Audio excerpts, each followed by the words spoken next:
주님께서 여러분과 함께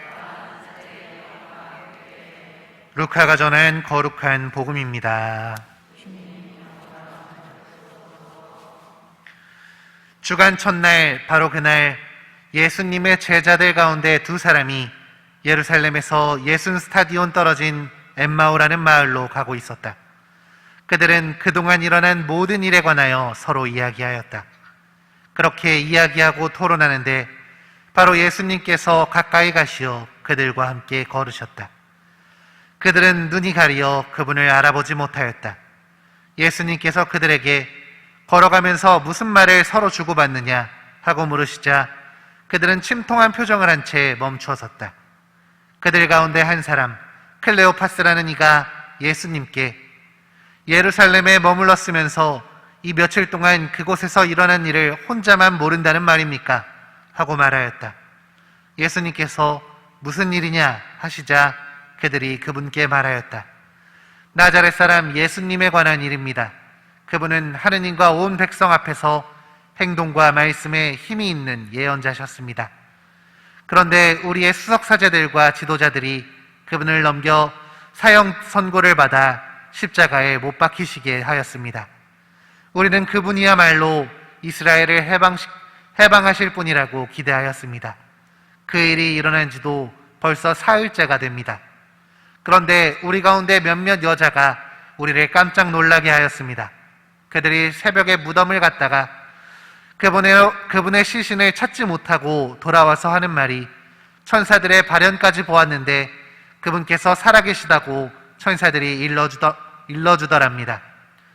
그래서 우리 동료 몇 사람이 무덤에 가서 보니 그 여자들이 말한 그대로였고 그분은 보지 못하였습니다. 그때 예수님께서 그들에게 이르셨다.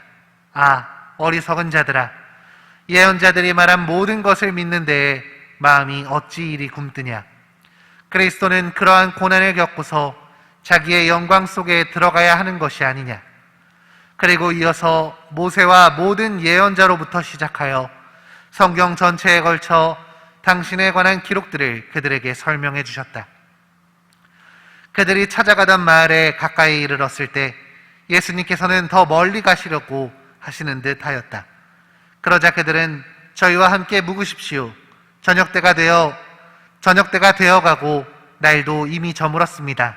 하며 그분을 붙들었다. 그래서 예수님께서는 그들과 함께 묵으시려고 그 집에 들어가셨다. 그들과 함께 식탁에 앉으셨을 때 예수님께서는 빵을 들고 찬미를 들으신 다음 그것을 떼어 그들에게 나누어 주셨다. 그러자 그들의 눈이 열려 예수님을 알아보았다. 그러나 그분께서는 그들에게서 사라지셨다. 그들은 서로 말하였다. 길에서 우리에게 말씀하실 때나 성경을 풀이해 주실 때 속에서 우리 마음이 타오르지 않았던가. 그들이 곧바로 일어나 예루살렘으로 돌아가 보니 11 제자와 동료들이 모여 정녕 주님께서 되살아나시어 시몬에게 나타나셨다 하고 말하고 있었다. 그들도 길에서 겪은 일과 빵을 떼실 때 그분을 알아보게 된 일을 이야기해 주었다. 주님의 말씀입니다. 그리스도님 찬미합니다. 찬미예수님. 네, 다들 마스크 좀 제대로 써주세요. 네. 아직 실내 마스크 제한은 풀리지 않은 거 아시죠? 마스크 잘 써주시기 바랍니다. 오늘 복음은 엠마오로 향하는 제자들을 만난 예수님의 이야기가 전해지고 있습니다. 여기 계신 분들 중에 혹시 엠마오 소풍이라고 들어보신 적 있으신가요? 가보신 분? 네, 몇몇 분들은 가보셨고 혹은 엠마오 가다라는 말로 사용하기도 하죠. 성당에서 오랫동안 봉사하신 분들은 조금 이 말이 익숙하실 것입니다. 부활 대축일 미사가 끝나고 그동안 수고한 사람들과 함께 잠시 시간을 내서 소풍이나 여행을 다녀오는 걸 엠마오 가다라고 이야기하죠. 신자분들끼리 혹은 신부님이나 수녀님도 함께 가기도 하는데 어려서부터 성당 생활을 했던 저도 이 단어가 너무나 익숙했습니다. 엠마오 가다. 그래, 부활이 끝나면 엠마오 가야지 라는 게 엄청 익숙했거든요. 그런데 대체 왜 엠마오를 간다는 건지, 엠마오 소풍이라는 이름이 어떻게 해서 붙은 건지는 의문을 가져본 적도 한 번 없었습니다. 그러다가 오늘 강론을 준비하면서 이런 의문점들이 떠올랐죠. 대체 왜 엠마오 간다는 걸까? 라고 이런 의문들이 떠올라서 해답을 찾아보기 시작했습니다. 여기저기 아는 사람들한테 물어봐도 또 검색을 해봐도 정확하게 이것이다 라는 대답은 나오지 않았습니다. 그러나 몇 가지 공통점들은 발견할 수 있었죠. 다들 아시다시피 오늘 복음에서 제자들은 엠마오로 길을 향합니다.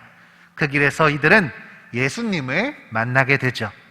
그분과 함께 걷는 길 안에서 마음이 불타올랐고, 특히 그분과 식사를 할 때 주님이심을 깨닫게 되었다는 이 이야기가 엠마오 소풍의 성경적인 배경이 되었을 것입니다.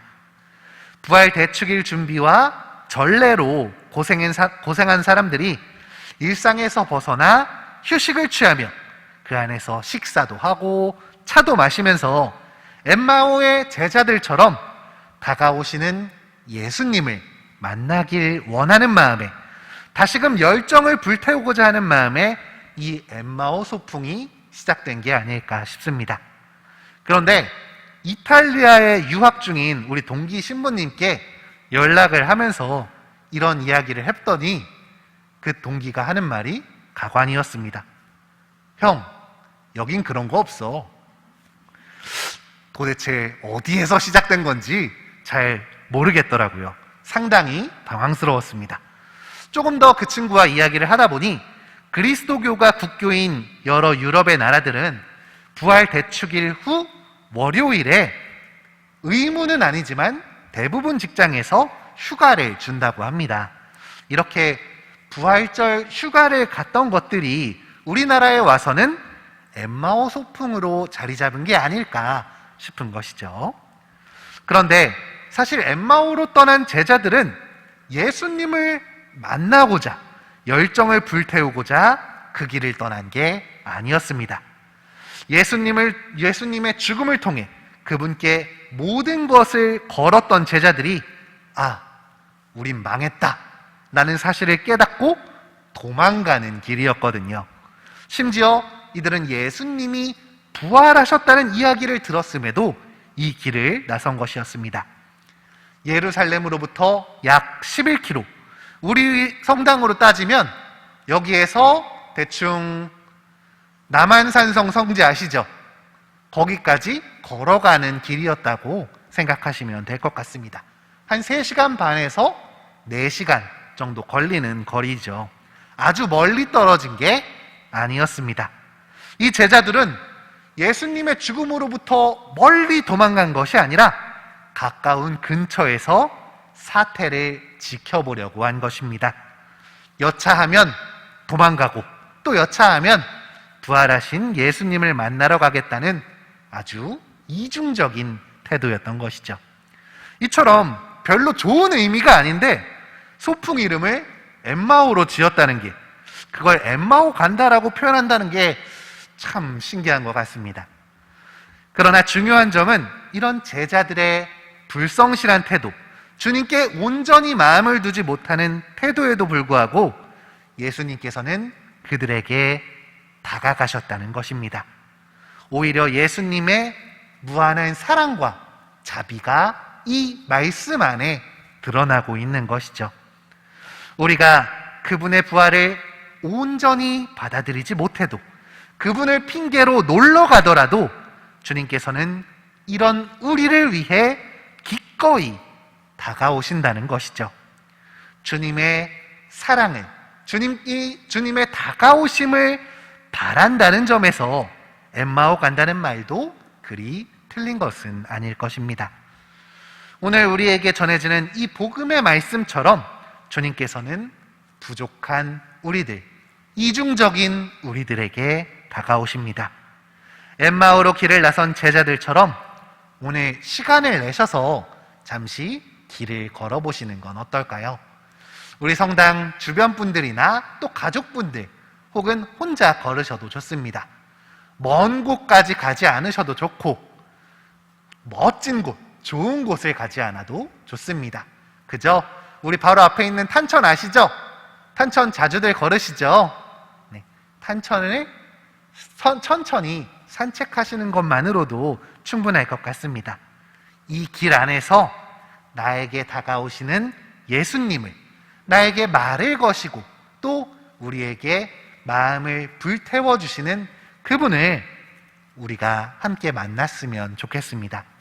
오늘 하루 길을 걸어가시면서 나에게 다가오시는 예수님의 사랑과 자비를 체험할 수 있는 우리 모두가 되기를 함께 기도하겠습니다.